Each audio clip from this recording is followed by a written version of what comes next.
আসসালামু আলাইকুম প্রিয় দর্শক। অন্য মঞ্চের আলাপচারিতায় আপনাদের সকলকে আমন্ত্রণ জানাচ্ছি। প্রিয় বন্ধুরা, প্রীতি, সালাম এবং শুভেচ্ছা নেবেন। একটু খোঁজ নিয়ে আজকে খুব ইন্টারেস্টিং একটা তথ্য পেলাম। আমার মনে হলো যে এটি দেশবাসীর জানা উচিত বা আপনাদের জানা উচিত যে ডক্টর ইউনূস লেজে গবরে করে ফেলেছে এবং এমন একটা অবস্থা করেছে যে কোথাও তিনি ম্যানেজ করতে পারছেন না। না ইকোনমি ম্যানেজ করতে পারছেন, না আইন শৃঙ্খলা পরিস্থিতি ম্যানেজ করতে পারছেন, না শিক্ষা ম্যানেজ করতে পারতেছেন, না মব কন্ট্রোল করতে পারছেন, কোনো কিছুই পারছেন না।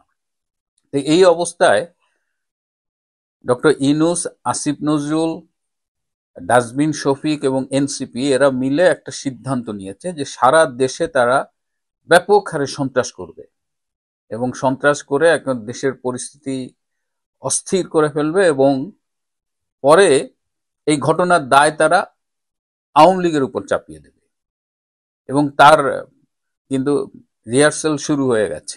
এই বিভিন্ন শহরে যে হত্যাকাণ্ডগুলো হচ্ছে, র্যান্ডাম র্যান্ডাম কিলিং হচ্ছে, এগুলো সবই ডক্টর ইউনূসের এই ফেজের মেটিকুলাসলি ডিজাইন প্রজেক্ট আর কি, এগুলো চলছে। সো আপনারা জাস্ট চোখ কান খোলা রাখুন, দেখবেন যে আইন শৃঙ্খলা পরিস্থিতির এই অবনতির মুহূর্তে এই ব্যাখ্যা যদি না দেয় তখন আমাকে বলবেন যে এগুলো আওয়ামী লীগ করতেছে আর কি। আওয়ামী লীগ এমনি দৌড়ের উপরে আছে, সে তার রাজনীতি কিভাবে ফিরে আসবে এগুলো নিয়ে ব্যস্ত। এখন নিজেরা নিজেদের ব্যর্থতা ঢাকার জন্য পরিকল্পিতভাবে সারা দেশে সন্ত্রাস করবে এবং এই সন্ত্রাসের দায়টা আওয়ামী লীগের উপরে চাপাবে। তো আপনারা একটু মিলিয়ে দেখবেন। খোঁজ নিয়ে জানা গেছে যে বাংলাদেশে দারিদ্র্যের হার বেড়ে যাওয়াতে অনেকেই তাদের পড়াশোনার ব্যয় নির্বাহ করতে পারছেন না, রেজিস্ট্রেশন ফি দিতে পারেননি এবং অনেকেই এই সংসার চালানোর জন্য, বাবা মাকে হেল্প করার জন্য লেখাপড়া ছেড়ে এই কাজে যোগ দিয়েছে, অড জব করছে। তো এইটা এটা কিন্তু একটা খুব মানে অ্যালার্মিং একটা স্ট্যাটিস্টিক্স। ডক্টর ইউনূস আমাদের শিক্ষা খাতটাকে খুব পরিকল্পিতভাবে ধ্বংস করেছে। বাঙালি জাতি যেন মাথা উঁচু করে না দাঁড়াতে পারে, এটাকে যে একটা জঙ্গিবাদী ধারায় ফিরিয়ে নিচ্ছে, তার অন্যতম একটা লক্ষণ হলো যে বাংলাদেশের শিক্ষা ব্যবস্থাটাকে ধ্বংস করে দাও। এবং এটার দেখবেন যে এখন ছেলেমেয়েরা কিন্তু লেখাপড়ায় আগ্রহী না, স্কুল কলেজে ছেলেমেয়েরা লেখাপড়া করে না। আগস্টের পর থেকে যে হারে শিক্ষকদের অবমাননা করা হয়েছে, শিক্ষকদের গায়ে হাত তুলেছে ছাত্ররা, শিক্ষকদের গায়ে জুতার মালা পরিয়েছে, শিক্ষকদের ঘাট ধরে বের করে দিয়েছে স্কুল থেকে, অসংখ্য শিক্ষকের চাকরি থেকে বের করে দেওয়া হচ্ছে। এই যে শিক্ষা খাতে একটা নৈরাজ্য, শিক্ষা খাত ধ্বংস করা এবং ছাত্রদের শিক্ষা বিমুখ করে তোলা, এটা কিন্তু সবই পরিকল্পিত। বাংলাদেশটাকে ধ্বংস করার যে একটা মাস্টার প্ল্যান, তার অংশ হিসেবে এই শিক্ষা ব্যবস্থাটাকে ধ্বংস করা হচ্ছে এবং আমরা বুঝতে পারতেছি। শুধু যে শিক্ষা খাত ধ্বংস হচ্ছে তা না, মানে পুরো জাতিকেই কেমন একটা অস্থিরতার মধ্যে ঠেলে দিয়েছে। এবং যারা জুলাই আগস্টে বিপ্লবী ছিলেন, অনেক বিপ্লবী সেলিব্রিটিকে আজকাল দেখি হাউতাশ করতে। এই যে অভিনেত্রী বাঁধন এখন টিভিতে দেখি, বিভিন্ন মিডিয়ায় এসে বলেন যে মানে তখন তো তারা বিশাল বিপ্লবী আর কি, রাজপথে বাঁধনের মতো অনেক বিপ্লবী ছিল, তারা এখন হাউতাশ করছে। দেশের যে পাইন মারা সেটা হয়ে গেছে, এখন তাদের হাউতাশে কিছু যায় আসে না। কিন্তু কথা হইলো যে এখন এই জঙ্গিবাদী মৌলবাদী গোষ্ঠী বাঁধনদের উপরেও আহ, ঝাঁপিয়ে পড়ছে, তারাও শান্তিতে নাই। তো এই অবস্থায় মানে সংখ্যালঘু নির্যাতন তো আপনারা জানেন, সেটা তো একদম ডে ওয়ান থেকে চলতেছে। তো এই হলো বাংলাদেশের বর্তমান অবস্থা। আমি প্রতিদিন অনেক কিছু ভাবি, এই এপিসোড শুরু করার আগে অনেক কিছু ভাবি, কিন্তু ভাবি আমি কোনটা রেখে কোনটা বলি। এবং প্রতিদিন আমাকে তো অনেকেই ফোন করেন বা সামহাও যোগাযোগ করেন, তাদের অনেক অভিযোগের কথা বলেন, তাদের হতাশার কথা বলেন, ডক্টর ইউনূসের যাতা শাসনের কথা বলেন। একটু আগে একজন ফোন করে বলল যে আচ্ছা, এক বছরে কিছু স্ট্যাটিস্টিক্স কম্পেয়ার করা যায় না, যে গত বছর কি ছিল, এসে এই বছরের জুলাই মাসে কি। আর কিছু না, জাস্ট যদি পণ্য মূল্যগুলো আমরা একটু দেখি, এবং সেটাও একটা ভালো, এরকম এই স্ট্যাটিস্টিক্স গুলো একটু কম্পেয়ার করা উচিত। যেহেতু সংস্কারের নামে আমাদের এমন ভাবে কনভিন্স করা হলো দেশের, বিশেষ করে শহরে এলিট শ্রেণীটাকে, যে বাংলাদেশে বোধহয় একমাত্র সমস্যা শেখ হাসিনা, উনি চলে গেলে সব ঠিক হয়ে যাবে। এখন কি হলো যে শেখ হাসিনা চলে যাওয়ার পরে দেশটা গভীর খাদে পড়ে গেছে। এর মধ্যে আবার প্রথম আলোতে একটা হেডলাইন দেখলাম, এই যে চট্টগ্রাম বন্দর বিদেশের হাতে তুলে দেওয়া যাবে না, যে হুঙ্কার ছেড়েছিলেন আমাদের সেনাপ্রধান। আমাদের বাম ওরা তো পোতায় গেছে, আগে যে গ্যাস বিদ্যুৎ বন্দর রক্ষায় যে লাফালাফি করতো বাম, ওগুলো এখন নপুংসক হয়ে গেছে, তৃতীয় লিঙ্গের অধিকারী হয়ে গেছে ওরা। তো প্রথম আলো দেখলাম আবার দালালি শুরু করছে যে কেন এই পোর্টটা ডিপি ওয়ার্ল্ডকে দিতে হবে, বিদেশিদের হাতে তুলে দিতে হবে। এই প্রথম আলো, এই ডেইলি স্টার, এরা কিন্তু দেশের স্বার্থবিরোধী এই আন্তর্জাতিক এই টেন্ডার গুলোতে তারা কিন্তু ব্যাপক ভূমিকা রাখে। এই প্রথম আলো জুলাই আগস্টে যখন তাদের ফিল্ড রিপোর্টাররা অফিসে রিপোর্ট পাঠাতো যে রাজপথে ছাত্র ছাত্রীদের নামে যারা এসেছে এদের অধিকাংশই ছাত্র ছাত্রী না, এরা ফলস আইডি কার্ড নিয়ে নেমেছে, এরা শিবিরের জামাতের কর্মী, এইসব নিউজ প্রথম আলো অফিসে যখন আসতো তখন এই মতিউর রহমান মতি ভাই এই নিউজগুলো কেটে দিত। 18ই আগস্ট এই মতিউর রহমান মতি ভাই সাংবাদিকদের সাথে মিটিং করে বলেছিল এই ছাত্ররাই বাংলাদেশকে বদলিয়ে দিতে পারবে। 2-3 মাস আগে শুনলাম মতি ভাই খুব হতাশ হলেও দেখেন দেশ বিরোধী বন্দর তুলে দেওয়ার বিরুদ্ধে প্রথম আলো ডেইলি স্টার গ্রুপ কিন্তু সক্রিয়। সুতরাং একটা একদল ভয়ঙ্কর টাউট বাটপার জঙ্গিদের খপ্পরে বাংলাদেশ পড়ে গেছে। এই বাংলাদেশ উদ্ধারে কেউ এগিয়ে আসবে না। যা করার বাংলাদেশ আওয়ামী লীগকে করতে হবে, শেখ হাসিনাকে করতে হবে। বিএনপির কাছে আমাদের একটা প্রত্যাশা ছিল, কিন্তু বিএনপিও সেই জন্মের দায় শোধ করছে। যে দলটি পাকিস্তানি পৃষ্ঠপোষকতায় ক্যান্টনমেন্টে জন্ম নিয়েছিল, সেই দেশটি এই দুঃসময়ে তার রুটে ফিরে গেছে। বাংলাদেশ স্বাধীনতা, বাংলার মানুষ, এগুলোর চেয়ে তাদের কাছে অনেক ইম্পর্টেন্ট হয়ে গেছে ক্ষমতা। সেই ক্ষমতা, যে ক্ষমতা মানুষের রায় না নিয়ে আপোষের মাধ্যমে, ষড়যন্ত্রের মাধ্যমে নিতে হবে। যাই হোক, আজকে একটু জেনারেলাইজ কথা বললাম, অনেক স্পেসিফিক টপিক আছে, সামনে আরো বলবো। উত্তপ্ত রাজনীতিতে বাজছে বহুমুখী সংঘাত সহিংসতার সুর। সেই সুরে যমুনার আকাশে চতুর্মুখী দুশ্চিন্তা ভর করেছে। প্রথম দুশ্চিন্তা সেনাবাহিনীকে নিয়ে। 3 বাহিনীর দাবির মুখে অর্ধেক সেনা সদস্যকে ব্যারাকে ফেরত পাঠাতে বাধ্য হয়েছে সরকার। এমন সিদ্ধান্তের কয়েক ঘন্টার মধ্যেই শুরু হয়ে গেছে নির্বাচন কেন্দ্রিক রক্তপাত। চট্টগ্রামে গুলিবিদ্ধ হয়েছেন বিএনপি প্রার্থী, মারা গেছেন তার এক সমর্থক। এমন ঘটনার পর উটের মতো বাড়িতে মুখ গুজে থাকা স্বরাষ্ট্র উপদেষ্টার ভাঙ্গা টেপ রেকর্ডের অসরতায় বিচলিত ইউনূসের পুরো উপদেষ্টা পরিষদ। সংঘাত হানাহানির এই দুশ্চিন্তার মধ্যে সরকারের হৃদকম্পন বাড়াচ্ছে কার্যক্রম নিষিদ্ধ থাকা আওয়ামী লীগের 4 দিনের কর্মসূচির ঘোষণা। সেটি ঠেকাতে অবশ্য যুদ্ধ ঘোষণার হুঙ্কার দিয়েছে 15 মাস ধরে আইন শৃঙ্খলা রক্ষায় ব্যর্থ অন্তর্বর্তী সরকার। কিন্তু সেই হুঙ্কারে আদৌ কতটুকু কাজ হবে সেটা নিয়ে ব্যাপক চিন্তিত যমুনার নীতি নির্ধারকেরা। উল্টো মানবাধিকার লঙ্ঘনের দায়ে নতুন করে অভিযোগের খাড়া আসে কি না সেটি নিয়েও ভাবতে হচ্ছে সরকার উচ্চ মহলকে। আওয়ামী লীগকে নিয়ে অধ্যাপক ইউনূসের কপালে চিন্তার বলিরেখা বাড়ার আরো একটি কারণ, দেশের পাশাপাশি আন্তর্জাতিক অঙ্গনে দলটির সক্রিয়তা বাড়ছে। প্রভাবশালী বিদেশি সংবাদ মাধ্যমে বের হচ্ছে শেখ হাসিনার সাক্ষাৎকার, বিভিন্ন আন্তর্জাতিক সংস্থায় চিঠি দিচ্ছে আওয়ামী লীগ, অংশগ্রহণমূলক নির্বাচনের বিষয়ে বাড়ছে বহুমুখী চাপ। শেখ হাসিনার দাবিকে ভারত সরকারও সক্রিয়ভাবে সমর্থন দিতে শুরু করেছে বলে বেরিয়েছে খবর। আইন শৃঙ্খলার ছেলেখেলা পরিস্থিতির মধ্যে আওয়ামী লীগের হাক ডাক যখন একসাথে ছোবল মারতে চাচ্ছে, তখন অধ্যাপক ইউনূসের মিত্ররা যমুনা থেকে যোজন যোজন দূরে। সরকার প্রধান রাজনৈতিক মিত্ররাই ফেব্রুয়ারিতে ভোটের ব্যাপারে নিশ্চিত নাই। এমনকি জুলাই সনদ নিয়ে সমঝোতায় পৌঁছানোর সময়সীমা নিয়েও কারো কোনো তৎপরতা নেই।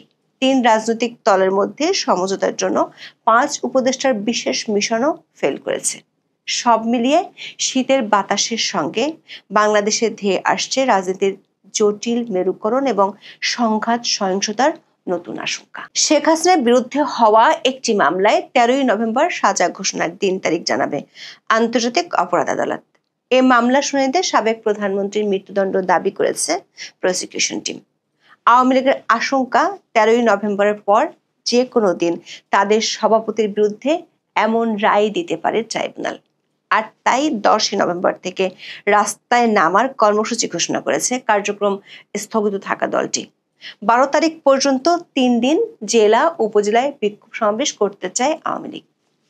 এরপর 13 নভেম্বর ঢাকায় লকডাউন পালনের আহ্বান জানিয়েছে তারা। দলটির নেতারা দাবি করেছেন, ঢাকা লকডাউন কর্মসূচি যতটা সম্ভব সফল করতে চান আওয়ামী লীগের তৃণমূলের নেতাকর্মীরা। অন্যদিকে এটি ঠেকাতে সরকারের মিত্র গোষ্ঠীও মাঠে থাকার ঘোষণা দিয়েছে। এতে করে সহিংস হয়ে উঠতে পারে ঢাকার রাজপথ। সরকারের সূত্রগুলো বলছে, আওয়ামী লীগের কর্মসূচি নিয়ে সরকারও চিন্তিত। বিশেষ করে প্রায় 15 মাস মানবাধিকার লঙ্ঘনের রেকর্ডের কারণে আন্তর্জাতিক পর্যায়ে ব্যাপক ভাবমূর্তি সংকটের মধ্যে এ ধরনের কর্মসূচি ঘিরে নীতি নির্ধারকদের মধ্যে তৈরি হয়েছে উদ্বেগ। একটি অংশ মনে করছে, এই মুহূর্তে আওয়ামী লীগকে দমনে শক্তি প্রয়োগ করলে সংকট আরো বাড়বে।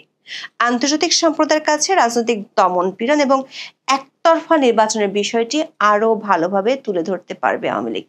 সহিংসতার মাধ্যমে দমনের কৌশল শেখ হাসিনার প্রাসঙ্গিকতাকে দেশে বিদেশে বাড়াতেও সাহায্য করবে। আবার আওয়ামী লীগকে মাঠে ছেড়ে দিতেও রাজি নয় সরকার সমর্থক গোষ্ঠী। সব মিলিয়ে তৈরি হয়েছে উভয় সংকট। স্বরাষ্ট্র উপদেষ্টা জাহাঙ্গীর আলম 5 নভেম্বর জানান, আওয়ামী লীগের কর্মসূচি প্রতিহত করতে সব প্রস্তুতি নেওয়া হয়েছে। একই কথা বলেছেন অধ্যাপক ইউনূসের প্রেস সচিব শফিকুল আলম। তবে মাঠের বাস্তবতা একেবারেই ভিন্ন। আওয়ামী লীগের কর্মসূচি ঠেকানোর আগে খবর হলো, অর্ধেক সেনা সদস্যকে ব্যারাকে ফেরানোর সিদ্ধান্ত নিতে হয়েছে সরকারকে। দর্শক, গত 1 নভেম্বর অধ্যাপক ইউনূসের সাথে বৈঠক করেছিলেন 3 বাহিনীর প্রধান। সেদিনের ভিডিওতে আমরা জানিয়েছিলাম, সেনাবাহিনীর পক্ষ থেকে সরকারকে জানিয়ে দেওয়া হয়েছে তারা ব্যারাকে ফিরে যেতে চায়, কারণ সীমান্তে নিরাপত্তা ও প্রশিক্ষণের ঘাটতি দেখা দিয়েছে। বিশেষ করে পার্বত্য চট্টগ্রাম সীমান্তে নিরাপত্তা নিয়ে চিন্তিত 3 বাহিনী। 5 নভেম্বর দৈনিক প্রথম আলোর খবরে বলা হয়েছে, আইন শৃঙ্খলা পরিস্থিতি নিয়ন্ত্রণে দায়িত্বে থাকা বাংলাদেশ সেনাবাহিনীর 50% সদস্যকে মাঠ থেকে সরিয়ে নেওয়া হচ্ছে। মঙ্গলবার সচিবালয়ে স্বরাষ্ট্র মন্ত্রণালয়ের সভাকক্ষে আইন শৃঙ্খলা সংক্রান্ত কোর কমিটির সভায় এই সিদ্ধান্ত হয়। কোর কমিটির সভায় বলা হয়, সেনা সদস্যদের বিশ্রাম ও নির্বাচনকালীন প্রশিক্ষণের জন্য অর্ধেক সদস্যকে আপাতত সরিয়ে নেওয়া হবে। 5 নভেম্বর থেকে এই সিদ্ধান্ত কার্যকর করা হচ্ছে। এর পাশাপাশি পুলিশ হত্যার বিচার বন্ধ করা এবং গত বছর আগস্টের পরেও সরকার সমর্থকদের একের পর এক হামলা এবং হেনস্থার ঘটনায় পুলিশের বিভিন্ন পর্যায়ে রয়েছে অসন্তোষ। ফলে স্বরাষ্ট্রমন্ত্রী হুঙ্কার দিল, মাঠের কতটা প্রভাব পড়বে তা নিয়ে উদ্বেগ রয়েছে সরকারের। কারণ 5 নভেম্বর গাজীপুরে এক অনুষ্ঠানে দেশের ইতিহাসের নজিরবিহীন ভালো নির্বাচন হতে যাচ্ছে বলে ভাঙা রেকর্ড বাজিয়েছিলেন স্বরাষ্ট্র উপদেষ্টা। জাহাঙ্গীর আলম চৌধুরী বলেন, প্রশাসনকে বলা হয়েছে নির্বাচন যেন ফ্রি, ফেয়ার, ক্রেডিবল ও উৎসব মুখর হয়। নির্বাচনে কোনো ধরনের হুমকি নেই। এর মাত্র কয়েক ঘন্টার ব্যবধানে নির্বাচনী সংঘাত ঠেকাতে সরকারের সক্ষমতা কতটুকু তার প্রমাণ পাওয়া গেছে চট্টগ্রামের বায়েজিদে 5 নভেম্বর জনসংযোগের সময় গুলিবিদ্ধ হন চট্টগ্রাম 8 আসনের বিএনপি প্রার্থী এরশাদুল্লাহ। এ সময় সরার বাবলা ও শান্ত নামে আরো 2 জন গুলিবিদ্ধ হন। পুলিশ জানায়, স্থানীয় একটি মসজিদে মাগরিবের নামাজ পড়ে বের হয়ে জনসংযোগ করার সময় সরার বাবলাকে লক্ষ্য করে গুলি করা হয়। এ সময় পাশে থাকা এরশাদুল্লাহ ও শান্ত গুলিবিদ্ধ হন। হাসপাতালে নেয়ার পর বাবলা মারা যান। দর্শক, স্বরাষ্ট্র উপদেষ্টা যে বালিতে মুখ গুজে দিবার স্বপ্ন দেখছেন তা প্রমাণ হতে কয়েক ঘন্টাও লাগেনি। চট্টগ্রামে বিএনপি প্রার্থীর গুলিবিদ্ধ হওয়ার ঘটনা থেকেই সামনে প্রলয়ের ইঙ্গিত স্পষ্ট হতে শুরু করেছে।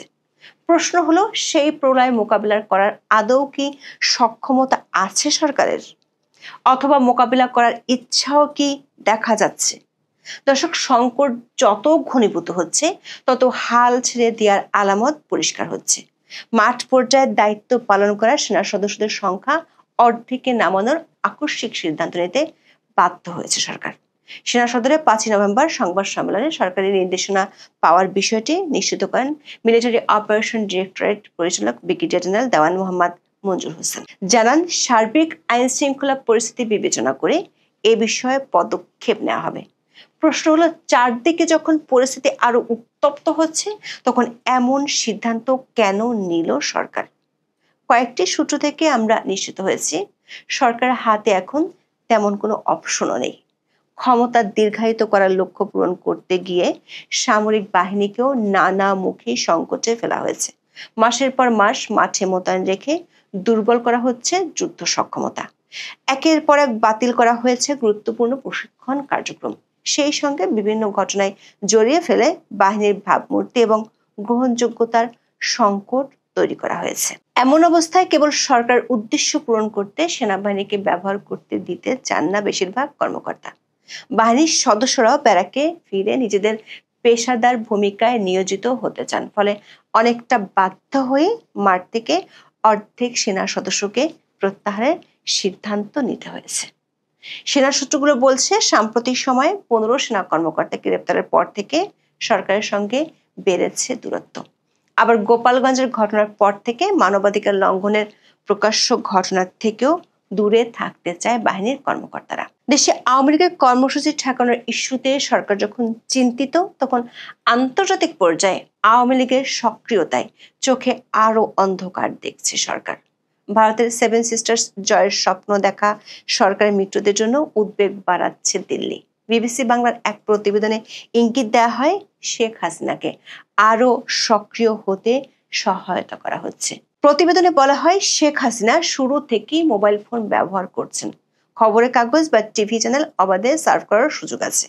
এরই মধ্যে 29 অক্টোবর বিশ্বের 3টি আন্তর্জাতিক মিডিয়া আউটলেটে একযোগে শেখ হাসিনার 3টি আলাদা সাক্ষাৎকার প্রকাশিত হয়। এসব সাক্ষাৎকার ভারত সরকারের সম্মতিতেই হয়েছে বলে পর্যবেক্ষকদের কোনো সন্দেহ নেই। মাস 3 আগে শেখ হাসিনার সঙ্গে সশরীরে দেখা করেন আওয়ামী লীগের কয়েকজন নেতা। এছাড়া দিল্লিতে সম্প্রতি মায়ের সঙ্গে দেখা করে গেছেন সজীব ওয়াজেদ জয়। বিশ্লেষকদের ধারণা, শেখ হাসিনার উপর থেকে বিধিনিষেধের অনেকগুলোই ধীরে ধীরে শিথিল করা হচ্ছে। বিষয়টিকে তারা বলছেন আনলকিং।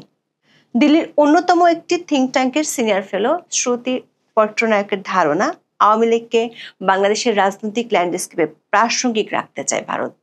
আওয়ামী লীগের মতো বড় একটি রাজনৈতিক শক্তির সঙ্গে ভারতের ঐতিহাসিক সুসম্পর্ক রয়েছে। সে কারণে তারা দলটিকে বাইরে রেখে নির্বাচনের পরিকল্পনা পছন্দ করছে না।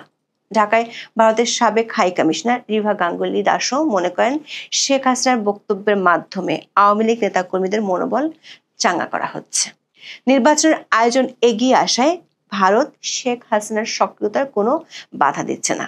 আরেক বিশেষজ্ঞ অধ্যাপক বলদাস ঘোষাল মনে করছেন, শেখ হাসিনার সাক্ষাৎকারগুলোর মধ্য দিয়ে ভারতই আসলে আক্রমণাত্মক অবস্থান নিতে চাইছে। বিবিসি বাংলার প্রতিবেদনে বলা হয়, শেখ হাসিনার আরও কিছু সাক্ষাৎকার আন্তর্জাতিক সংবাদ মাধ্যমে প্রকাশ হবে বলে আভাস পাওয়া গেছে। এমনকি ভিডিও ক্যামেরার সামনে বসেও তাকে সাক্ষাৎকার দিতে দেখা যেতে পারে। শেখ হাসিনার সক্রিয়তা বাড়াতে আন্তর্জাতিক বিভিন্ন সংস্থার সঙ্গেও যোগাযোগ বাড়াচ্ছে আওয়ামী লীগ। 1 নভেম্বর ঢাকায় ইউএনজিপির প্রতিনিধি স্টাফান ডিলারের কাছে চিঠি দেওয়া হয়। এতে জাতিসংঘকে ইউনূস সরকার অধীনে একতরফা নির্বাচনে সহায়তা বন্ধের আহ্বান জানানো হয়েছে। বলা হয়, এ ধরনের সহায়তা আন্তর্জাতিক আইন, জাতিসংঘের মূলনীতি এবং অবাধ, নিরপেক্ষ এবং অংশগ্রহণমূলক নির্বাচন প্রসারের ক্ষেত্রে ইউএনডিপির ম্যান্ডেট লঙ্ঘনের ঝুঁকি তৈরি করবে। দর্শক, এতদিন সেনাবাহিনী ও আওয়ামী লীগ নিয়ে সমস্যার সমাধানের ক্ষেত্রে মিত্র রাজনৈতিক দলগুলোকে পাশে পেত যমুনার নীতি নির্ধারকেরা, কিন্তু সেখানেও বেঁধেছে এবার গন্ডগোল। কারণ জুলাই সনদ নিয়ে সরকারের মিত্র দলগুলোর মধ্যে বেড়েছে বিরোধ। এই সনদ ঘোষণা নিয়ে জামাতের সঙ্গে বিএনপির মুখ দেখাদেখি বন্ধ হওয়ার পথে।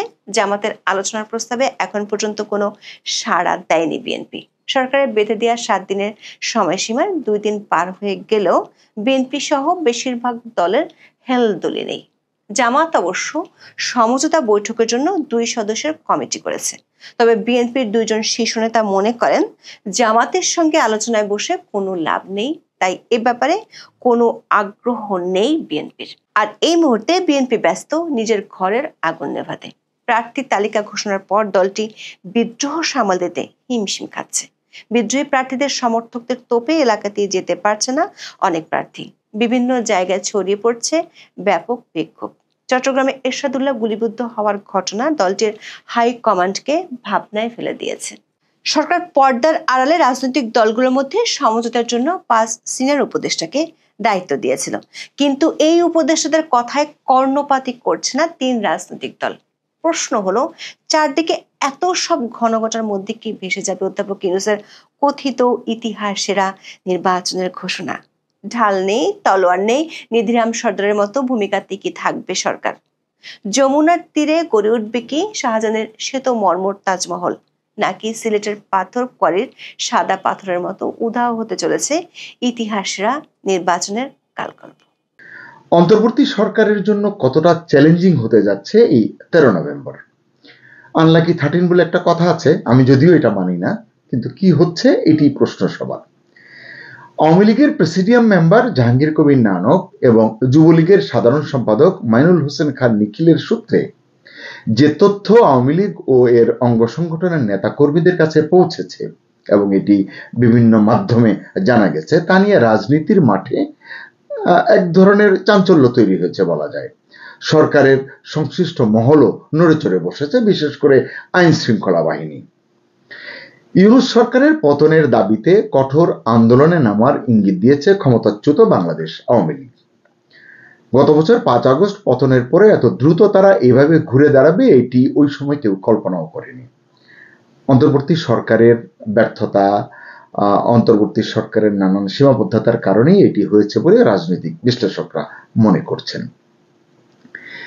এবং এই যে তারা নামতে চাচ্ছে, আন্দোলনে মাঠে নামতে চাচ্ছে, এর অংশ হিসেবে আগামী 13 নভেম্বর রাজধানী ঢাকায় সকাল সন্ধ্যা লকডাউন কর্মসূচি পালনের ডাক দিয়েছে দলটি। দলের সভাপতি মণ্ডলীর সদস্য জাহাঙ্গীর কবির নানক ওই দিন ঢাকা শহর দখলে রাখার হুঁশিয়ারি দিয়েছেন। কেন এই হুঁশিয়ারি, কিংবা ওই দিন ঢাকা শহর দখলে রেখে আসলে কি হবে, এরপরে দখল কোথায় যাবে, এই প্রশ্নটিও কিন্তু ভাবা দরকার। আওয়ামী লীগের সভাপতি ক্ষমতাচ্যুত প্রধানমন্ত্রী শেখ হাসিনা ভারতে রয়েছেন, আমরা জানি ভারতের আশ্রয় রয়েছেন, কিন্তু গত বেশ কয়েক মাস ধরে আমরা দেখছি যে আওয়ামী লীগের নেতা কর্মীরা মাঝে মধ্যে এখানে সেখানে ঢাকায়, ঢাকার বাইরে বিভিন্ন জায়গায় রাজপথে নিজেদের উপস্থিতি জানান দিচ্ছেন। কখনো তারা ঝটিকা মিছিল করছেন, কখনো একটু বড় মিছিল নিয়ে সক্রিয় হচ্ছেন, কখনো কখনো তাতে জনসমর্থনও কিছু দেখা যাচ্ছে। সোশ্যাল মিডিয়ায় এগুলো কিন্তু এই ক্লিপগুলো দেখা যায়। আবার অনেকে আইন শৃঙ্খলা বাহিনীর হাতে ধরাও পড়ছেন, অনেকেই ধরা পড়েছেন ইতিমধ্যে, কারাগারে আছেন অনেকে। এমন প্রেক্ষাপটে আগামী 13 নভেম্বরকে কেন টার্গেট করছে আওয়ামী লীগ, এটি একটি প্রশ্ন। আমরা জানি যে ঢাকার আন্তর্জাতিক অপরাধ ট্রাইব্যুনালে একাধিক মামলায় শেখ হাসিনার বিচার চলছে।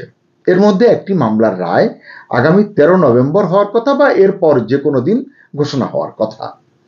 মানবতা বিরোধী অপরাধের ওই মামলায় ট্রাইব্যুনালের প্রসিকিউশন টিমের পক্ষ থেকে প্রাক্তন প্রধানমন্ত্রীর সর্বোচ্চ শাস্তি অর্থাৎ মৃত্যুদণ্ড দাবি করা হয়েছে। যদিও আওয়ামী লীগের পক্ষ থেকে এই বিচার নিয়ে ব্যাপক সমালোচনা রয়েছে, তারা সমালোচনা করছে, তারা বলছে ক্যাঙ্গারু কোর্টের কোনো বিচার এবং রায় তারা মানবেন না।